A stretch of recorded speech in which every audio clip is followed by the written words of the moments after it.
دوستو السلام علیکم۔ قرآن کی سورہ توبہ آیات 73 سے 74 میں اللہ تعالیٰ فرماتے ہیں، اے نبی، منکروں اور منافقوں سے جہاد کرو اور ان پر کڑے بن جاؤ، یعنی سخت بن جاؤ، اور ان کا ٹھکانہ جہنم ہے اور وہ بہت برا ٹھکانہ ہے۔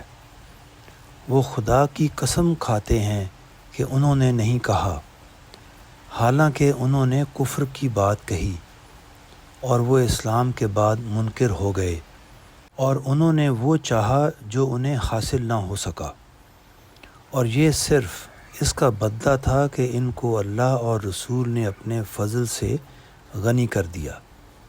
اگر وہ توبہ کریں تو ان کے حق میں بہتر ہے، اور اگر وہ اعراض کریں تو خدا ان کو دردناک عذاب دے گا، دنیا میں بھی اور آخرت میں بھی، اور زمین میں ان کا نہ کوئی حمایتی ہوگا اور نہ مددگار۔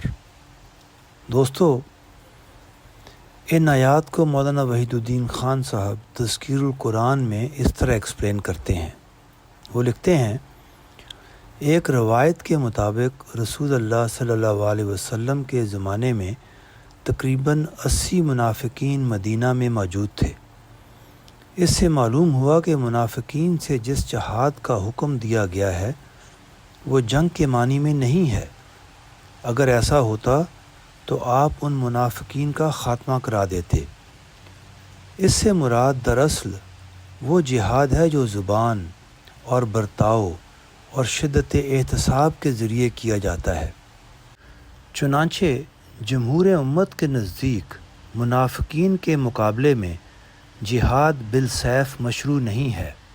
منافقت یہ ہے کہ آدمی اسلام کو اس طرح اختیار کرے کہ وہ اس کو مفادات اور مصلحتوں کے تابع کیے ہو۔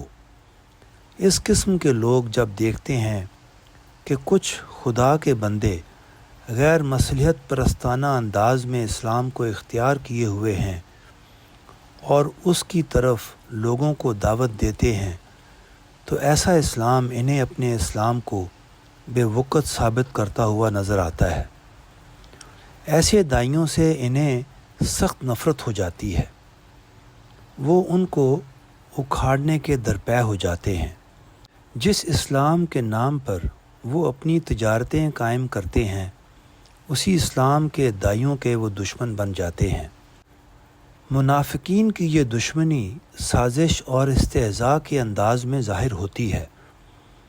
اگر وہ کسی کو دیکھتے ہیں کہ اس کے اندر کسی وجہ سے سچے اسلام کے دائیوں کے بارے میں مخالفانہ جذبات ہیں تو وہ اس کو ابھارتے ہیں تاکہ وہ ان سے لڑ جائے۔ وہ مخلص اہل ایمان کا مذاق اڑاتے ہیں۔ وہ ایسی باتیں کہتے ہیں جس سے ان کی قربانیاں بے حقیقت معلوم ہونے لگیں۔ وہ ان کی معمولی باتوں کو اس طرح بگاڑ کر پیش کرتے ہیں کہ عوام میں ان کی تصویر خراب ہو جائے۔